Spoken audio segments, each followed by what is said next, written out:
Sir, അപ്പോൾ ഈ heart attack കൊണ്ട് നമ്മുടെ ശരീരത്തിൽ ഉണ്ടാകുന്ന അല്ലെങ്കിൽ അതിന് മുന്നേ നമ്മുടെ ശരീരം പ്രകടമാക്കുന്ന അപായ സൂചനകൾ എന്തെല്ലാമാണ്? അതെ, ഹാർട്ട് അറ്റാക്ക് വരാൻ പോകുന്നു എന്ന് നമുക്കറിയാൻ സാധിക്കുമോ എന്നാണ്. ഹാർട്ട് അറ്റാക്കിൻ്റെ ലക്ഷണം എന്ന് പറയുന്നത് നെഞ്ചുവേദനയാണ്. പക്ഷേ ഈ വേദന എന്ന് പറയുമ്പോൾ എല്ലാവർക്കും അത് വേദനയായിട്ട് തന്നെ അറിഞ്ഞോളണമെന്നില്ല.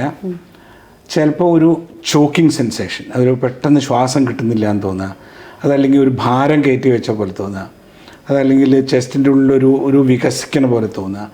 അങ്ങനെ പല തരത്തിലാവാറുണ്ട്.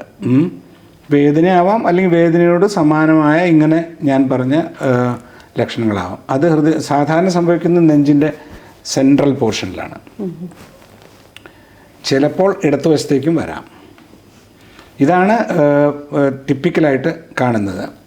പക്ഷേ അപൂർവമായിട്ട് ഇത് വയറിൻ്റെ മുകൾ വശത്തോ അല്ലെങ്കിൽ കഴുത്തിൻ്റെ മുൻവശത്തോ അല്ലെങ്കിൽ തോളത്തോ കയ്യിലോ മാത്രമായിട്ടും വരാം.